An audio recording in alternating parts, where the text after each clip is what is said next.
When I first saw DJ mode on the SP-404 MK2, I was intrigued. Then I saw them actually demo it.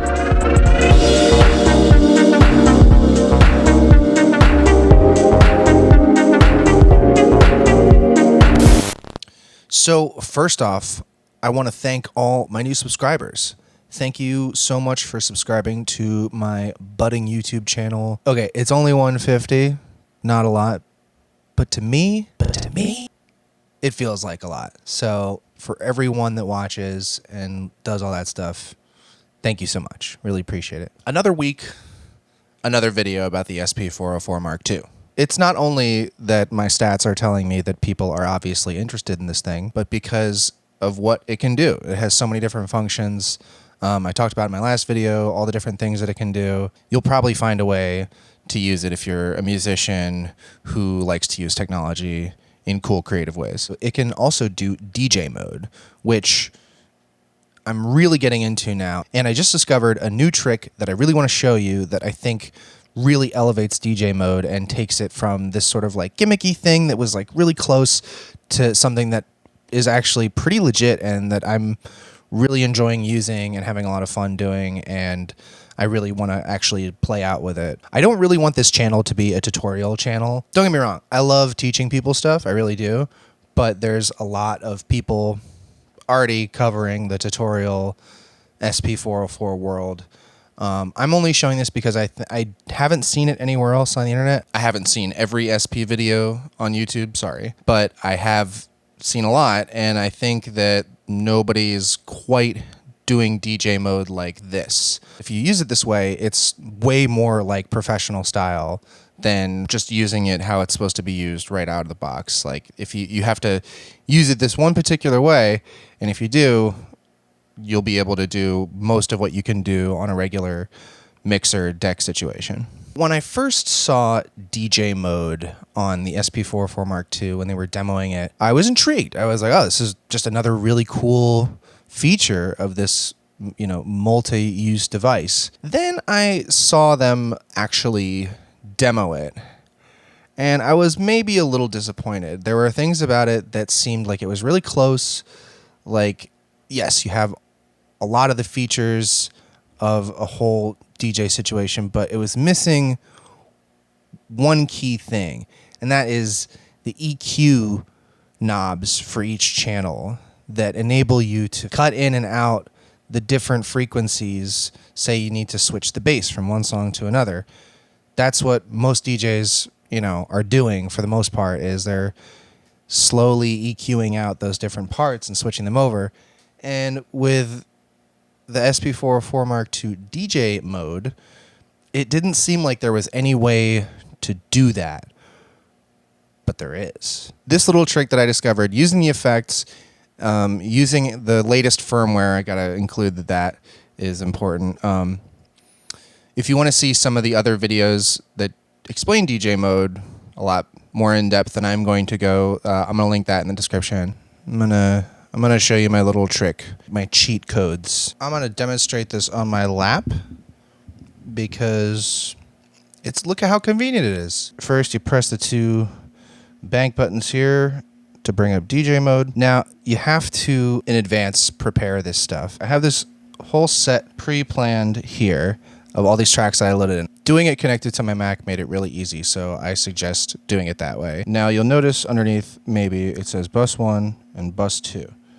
Now that is really key to this whole thing. If you hold remain for channel 1 and press 14, that's how you toggle through which bus, either dry, bus 1, or bus 2, that this track will play. And what that does also, if you hit exit, if I go to pad bank F, the tracks that I loaded into bus 1 are orange, and the tracks that I loaded into bus 2 are green. And that's going to change which bus routing in the pad bank is there also. So that's really important to make sure that routing is right. But if it's not right, that's okay, because you can change it later.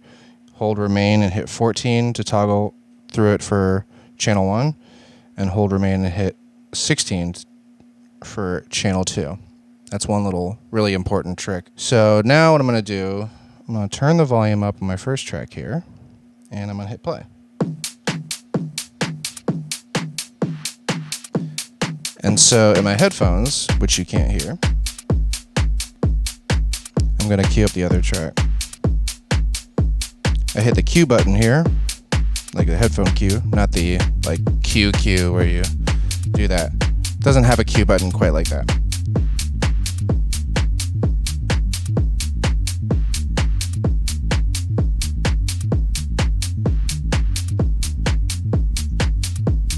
I'm just making sure they're in beat now. Using the pitch bend. They sound good.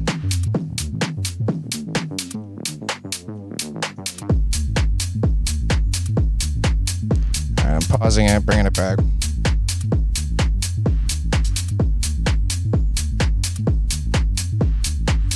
Alright, so here we go. 1, 2, 3, 4. Making sure it's on beat. So now I'm gonna go to bus 2 where this track is. Put the filter on it so that it cuts out the bass here. And now bring that track in. Turn my headphone to the master channel so I can hear everything mixed in.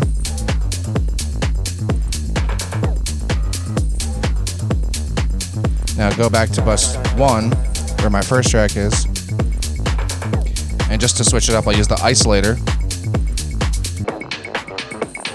Go back to bus 2.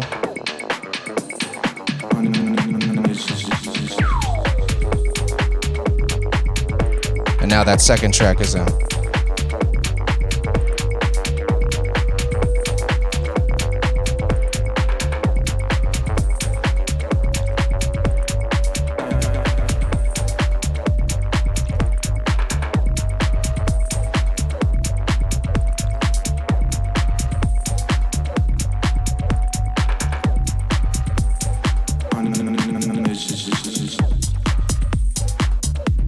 So that's it. That's how you mix it up that way. You use the effects on each channel to sort of cut out the highs, mids, and lows the same way you would with a DJ mixer. And yeah, it gives you the 3 controls here, and you can literally, it's exactly the same as like 3-band EQ on a mixer. You know, it gives you these highs, mids, and lows. If you wanted to cut the lows, I'll just demonstrate here.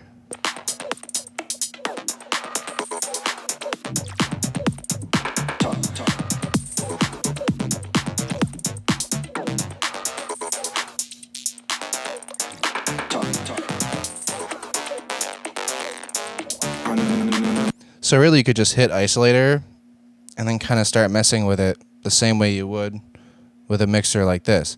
The one thing is you can't do that you can still do with a mixer that limits this just a little bit to make it not quite as functional as a mixer is you can't turn those frequencies at the same time. There's no way to like do two, like, you know, switch on the bass from one and off the other at the same exact time like you can with a mixer. That is the one thing that keeps it from being as pro as a mixer, but it's so close, and it's kind of how I mix anyway. I don't often switch them out at exactly the same time, or I'll do that maybe every other song, but a lot of times I like to turn up that filter, build some tension, and then turn down the other filter from the other track to drop it a little bit. And that's a really fun way to do it. So you can actually do that with DJ mode on the SP-404 Mark II. So I hope you found this informative. I want to see people doing more DJ sets with this thing. I feel like it's so cool that way. And, you know, you could just DJ anywhere, and that's really incredible. So I would really love to see more people on YouTube using it that way. I'm going to come out with a mix of me starting with those 2 tracks, and I'll post it probably next week. We'll see. So thanks for watching. Take care.